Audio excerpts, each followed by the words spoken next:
Good morning, Jeff with Earthworks here in Nocatee.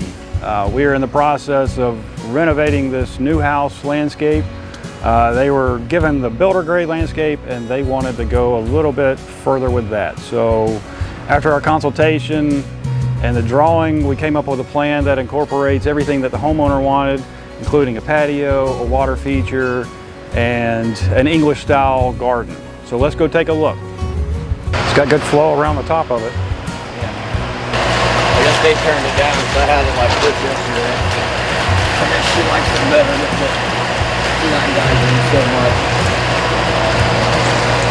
There's a little ball valve down here so you can adjust it so you don't have to go into the vault every time. I always add a couple stones just to kind of try to hide the light. Right. And I just put these here. I like to bring a couple smaller ones like this. And that just indicates to them where the panel is to get to the pump in case they have any issues or they need to do maintenance or anything on it. Here we are in the backyard. We've got the patio installed and their new water feature. The client picked the pot from the garden center, has the great volcano top to it, and is going to provide them with a little bit of sound to help quiet down the noise in the neighborhood. This is a new neighborhood being built, so there's a lot of construction going on. So in the afternoons, this will just give them a little bit of tranquility as they sit outside and enjoy the landscape. Yeah. So we'll take a couple of those, put them back here, and then yes, we can, whether we do it alternating, I would probably stick with the plumbago and the firebush.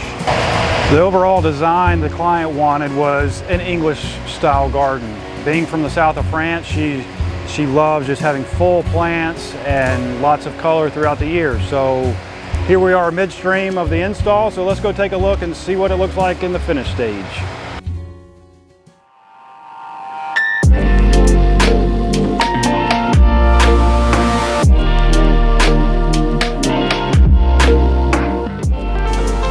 The overall goal of this job was English garden. I know it looks young now, but in a couple months, next year, this garden is going to be full and thick. When we had our nursery review, the client and I walked the nursery looking at plants, and she saw the clusia, and she absolutely fell in love with it. So I had to make a few design changes to be able to incorporate these in, but they're going to act as a nice filler for the background of the garden. Another requirement she asked for was an olive tree. So we got that front and center for her, so she's sitting in the living room or in her bedroom, she can look out and see the olive tree. The other overall goal was to have color throughout the year. So the plants we chose, we get color through their foliage, we get color through their blooms, and just the overall appearance of colorful and vibrant to increase the appearance of the backyard. Again, I'm Jeff, and if you want to have your landscape transformed, give us a call. We can do water features, we can do hardscapes, we can do driveways, English gardens, tropical gardens, you name it, we can do it. So look us up on earthworksjacks.com and give us a call.